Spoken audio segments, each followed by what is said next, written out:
What's up mga kabayan? Kita ninyo? Grabe, nakakilabot to mga kabayan.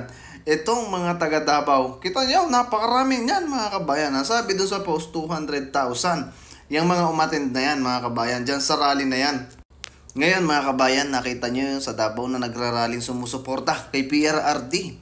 Ganon din mga kabayan, kasabay niyan yung iba't ibang lugar sa ating bansa mga kabayan na nagrarally.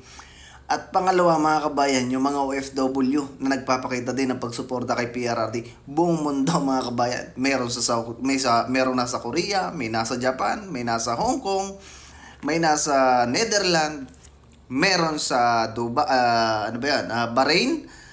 Kita mo mga kabayan, ganyan ngayon nyo sabihin na masama si Tatay Digong, na mamamatay tao, namamatay tao si Tatay Digong.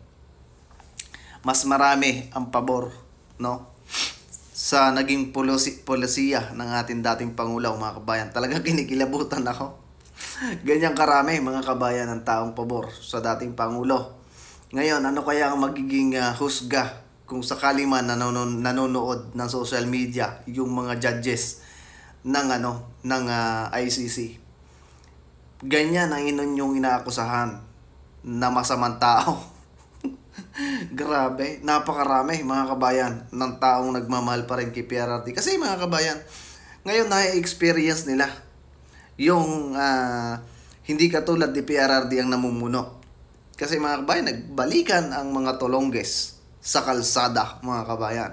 Kanina may napanood tayo na yung isang lalaki, tricycle driver, binaril mga kabayan.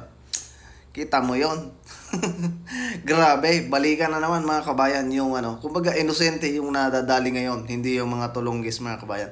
Nagbalikan yung mga nanre-rape ng bata, nagbalikan yung mga nandudukot, ransom mga kabayan. Balik ang droga. Yan ang gusto ng mga Pilipino. Nako. Malaking gulo to. Tapos si Baste mga kabayan, sinampahan ng multiple counts ng inciting to sedition ng administrasyon ni Bungit. Grabe mga kabayan. Talagang talagang mapapaisip ka na wala sa katinuan mga kabayan ang ating administrasyon ngayon. Wala sa katinuan.